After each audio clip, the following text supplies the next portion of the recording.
ಈಚಲು ಮರಗಳು ಕಾಯಿಯ ಗೊಂಚಲುಗಳನ್ನು ಹೊತ್ತು ಕಂಗೊಳಿಸ್ತಾ ಇದ್ದಾವೆ. ಅವುಗಳನ್ನು ತಿಂದು ಅನುಭವ ಇರೋರ ಬಾಯಲ್ಲಿ ನೀರೂರಿಸ್ತಾ ಇದ್ದಾವೆ. ಸಾಮಾನ್ಯವಾಗಿ ಈಚಲು ಮರಗಳು ಏಪ್ರಿಲ್ ಮತ್ತು ಮೇ ತಿಂಗಳಲ್ಲಿ ಕಾಯಿಗಳನ್ನು ಗೊಂಚಲಾಗಿಬಿಟ್ಟು ಜೂನ್ ತಿಂಗಳಲ್ಲಿ ಹಣ್ಣಾಗ್ತವೆ. ಈ ಈಚಲು ಕಾಯಿಗಳು ಆರಂಭದಲ್ಲಿ ಹಸಿರಾಗಿದ್ದು ನಂತರ ನೀವಿಲ್ಲಿ ನೋಡ್ತಿದ್ದೀರಲ್ಲ ಈ ರೀತಿಯ ಹಳದಿ ಬಣ್ಣಕ್ಕೆ ತಿರುಗಿ ನಂತರ ಕಾಫಿ ಬಣ್ಣದಲ್ಲಿ ಹಣ್ಣಾಗಿಬಿಡ್ತವೆ. ತದನಂತರ ಕಪ್ಪು ಬಣ್ಣಕ್ಕೆ ತಿರುಗಿ ಪರಿಪಕ್ವ ಹಣ್ಣಾಕಿರ್ತವೆ. ಆ ಪರಿಪಕ್ವವಾದ ಹಣ್ಣನ್ನು ಬಾಯಿಗೆ ಹಾಕ್ಕೊಂಡು ಚೀಪುತ್ತಾ ಅದರ ಸವಿಯನ್ನು ಸವಿಯುವಂಥದ್ದು ನಿಜಕ್ಕೂ ಒಂದು ಅನನ್ಯ ಅನುಭವ. ಹಾಗಂತ ಇಲ್ಲಿ ನೀವು ನೋಡ್ತಿರುವಂತಹ ಹಳದಿ ಕಾಯಿಯನ್ನು ತಿನ್ನಬಾರ್ದು ಮತ್ತು ರುಚಿ ಇರಲ್ಲ ಅಂತಲ್ಲ.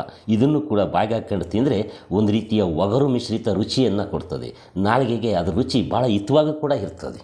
ಸಾಕು ಪ್ರಾಣಿ ಮೇಕೆಗಳಂತೂ ಈ ಈಚಲು ಚಿಕ್ಕ ಗಿಡಗಳ ಮೇಲೆ ತನ್ನ ಎರಡೂ ಕಾಲುಗಳನ್ನು ಅಡ್ರಾಕೊಂಡು ಈ ಈಚಲುಕಾಯಿಯನ್ನು ಗಬ ಗಬ ಗಬ ಅಂತ ತಿಂತೈತಿ.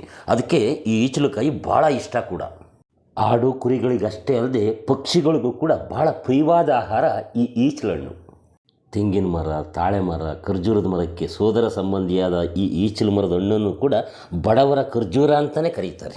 ಇಷ್ಟಾಗಿಯೂ ಕೂಡ ಈ ಈಚಲು ಹಣ್ಣನ್ನು ಈ ಕಾಲದಲ್ಲಾದರೂ ಕೂಡ ಹಣ್ಣಿನ ಮಾರುಕಟ್ಟೆನಲ್ಲಿ ಯಾರೂ ಮಾರಾಟಕ್ಕೆ ಇಟ್ಟಿರಲ್ಲ. ಯಾಕೆಂದರೆ ಈ ಈಚಲು ಹಣ್ಣು ಕೊಯ್ಕೊಂಬರೋದು ಅದನ್ನು ಮಾರಾಟ ಮಾಡೋದು ಭಾಳ ಕಷ್ಟದ ಕೆಲಸ. ಆದರೆ ಹಿಂದೆ ಹಳ್ಳಿಯ ಕೆಲ ಮಹಿಳೆಯರು ಈ ಈಚಲು ಹಣ್ಣು ಕೊಯ್ಕೊಂಬಂದು ಶಾಲೆ ಮುಂದೆ ಮಾರಾಟ ಮಾಡ್ತಿದ್ರು. ಹುಡುಗರು 10 ಪೈಸೆ 20 ಪೈಸೆ ಕೊಟ್ಟು ತಗೊಳ್ತಾಯಿದ್ರು, ತಿಂತಾಯಿದ್ರು. ಇತ್ತೀಚಿನ ವರ್ಷಗಳಲ್ಲಿ ಯಾವ ಸ್ಕೂಲ್ ಮುಂದೆನೂ ಕೂಡ ಆ ರೀತಿ ಅಜ್ಜಿಯರು ಮಾರಾಟ ಮಾಡ್ತಿರುವಂಥದ್ದು ನೋಡಲಿಕ್ಕೆ ಕಾಣಸಿಗ್ತಿಲ್ಲ.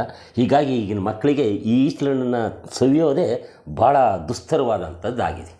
ಅಯ್ಯೋ, ನಾವು ಹುಡುಗರಾಗಿದ್ದಾಗಂತೂ ಕೂಡ ಈ ಈಚಲಹಣ್ಣನ್ನು ತಿನ್ನಲಿಕ್ಕೆ ಬಿದ್ದ ಕಷ್ಟ ಒಂದೇ ಎರಡೇ.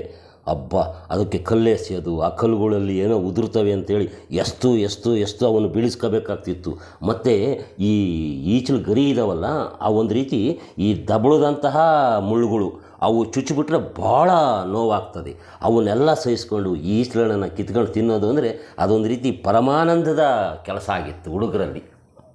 ಈ ಈಚಲಹಣ್ಣನ್ನು ನೀವು ಎಂದಾದರೂ ಕೂಡ ಹಿಂದೆ ತಿಂದಿದ್ರೆ ಅಥವಾ ಈಗಲಾದರೂ ತಿನ್ನಬೇಕು ಅಂತ ನಿಮ್ಗೆ ಅನ್ನಿಸ್ತಿದ್ರೆ ಈ ವಿಡಿಯೋಗೊಂದು ಲೈಕ್ ಮಾಡಿ.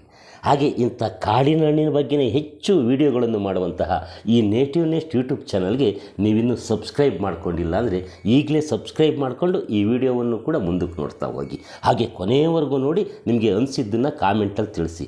ಮತ್ತು ಈ ವಿಡಿಯೋ ನಿಮಗೆ ಹೆಚ್ಚು ಇಷ್ಟವಾದರೆ ಇದನ್ನು ಶೇರ್ ಮಾಡಿ ನಿಮ್ಮ ಸ್ನೇಹಿತರಿಗೂ ಕಳಿಸ್ಕೊಡಿ, ಅವರು ಕೂಡ ನೋಡಲಿ. ಯಾವ ರೈತರು ಕೂಡ ಕೃಷಿ ಮಾಡಿ ಬೆಳೆಯದ ಈ ಈಚಲು ಮರ ನೈಸರ್ಗಿಕವಾಗಿ ಬೆಳೆಯುವಂತಹ ಮರ ಆಗಿದೆ. ಹೀಗಾಗಿ ಈ ಮರದ ಹಣ್ಣುಗಳಲ್ಲಿ ಪೌಷ್ಟಿಕತೆಯ ಅಂಶಗಳು ಹೆಚ್ಚಿರ್ತವೆ, ಆರೋಗ್ಯಕ್ಕೆ ತುಂಬ ಉಪಯೋಗ ಅಂತೇಳಿ ಹಿರಿಯರು ಹೇಳ್ತಾರೆ. ಅದರಿಂದಲೇ ಹಿರಿಯರು ಈ ಈಚಲು ಮರದ ಗೊಂಚಲನ್ನು ರೋಟಿನ ತಗೊಂಡೋಗಿ ಕೊಯ್ಕೊಂಡು ಬಂದು ಮನೆಯಲ್ಲಿ ಇಟ್ಟಿರ್ತಾರೆ. ಅದು ಹಣ್ಣಾದ ನಂತರ ಮಕ್ಕಳಿಗೆ ಕೊಡ್ತಾರೆ. ಈ ಈಚಲಹಣ್ಣಿನಲ್ಲಿ ವಿಟಮಿನ್ ಸಿ, ಕ್ಯಾಲ್ಸಿಯಮ್ಮು, ತಾಮ್ರ, ಕಬ್ಬಿಣ, ಮೆಗ್ನೀಷಿಯಮ್ಮು, ಮ್ಯಾಂಗನೀಸು, ಪೊಟ್ಯಾಷಿಯಮ್ಮು, ಫಾಸ್ಫರಸ್ಸು ಹೀಗೆ ನಾನಾ ರೀತಿಯ ಲವಣಾಂಶಗಳು ಇರ್ತವೆ. ಅದರಿಂದ ಇದನ್ನು ತಿನ್ನೋದ್ರಿಂದ ರೋಗ ನಿರೋಧಕ ಶಕ್ತಿ ಹೆಚ್ಚಾಗ್ತದೆ ಅಂತ ಹೇಳ್ತಾರೆ. ಅಷ್ಟಲ್ಲದೆ ಮನುಷ್ಯನ ಬುದ್ಧಿ ಚುರುಕಾಗ್ತದೆ, ಮನುಷ್ಯರು ಇದನ್ನು ತಿನ್ನೋದ್ರಿಂದ ಚುರುಕಾಗಿರ್ತಾರೆ ಅಂತ ಹೇಳ್ತಾರೆ. ಇಷ್ಟಲ್ಲದೆ ಇದು ಪುರುಷನ ವೀರ್ಯ ಕಣಗಳನ್ನು ಹೆಚ್ಚು ಮಾಡ್ತದೆ ಅಂತಲೂ ಕೂಡ ಹೇಳ್ತಾರೆ. ಹೌದಲ್ವೇ? ಹೊಸ್ದಾಗಿ ಮದುವೆಯಾದ ಗಂಡಸರಿಗೆ ಗೋಡಂಬಿ, ಬಾದಾಮಿ ಜೊತೆಗೆ ಖರ್ಜೂರನೂ ತಿನ್ನುವಂತೆ ಹೇಳ್ತಾರೆ. ಯಾಕಾಗಿ ಹೇಳ್ತಾರೆ ಅಂದರೆ ಅದು ವೀರ್ಯ ಶಕ್ತಿಯನ್ನು ಹೆಚ್ಚು ಮಾಡ್ತದೆ ಅನ್ನೋ ಕಾರಣದಿಂದ. ಇದು ಒಂದು ರೀತಿಯ ಖರ್ಜೂರವೇ, ಅಂದರೆ ಕಾಡು ಖರ್ಜೂರ. ಕಾಡು ಕುದುರೆ ಓಡಿ ಬಂದಿತ್ತ. ಈವರೆಗೆ ಈ ವಿಡಿಯೋ ನೋಡಿದ ನಿಮ್ಮೆಲ್ಲರಿಗೂ ಕೂಡ ಥ್ಯಾಂಕ್ಸ್.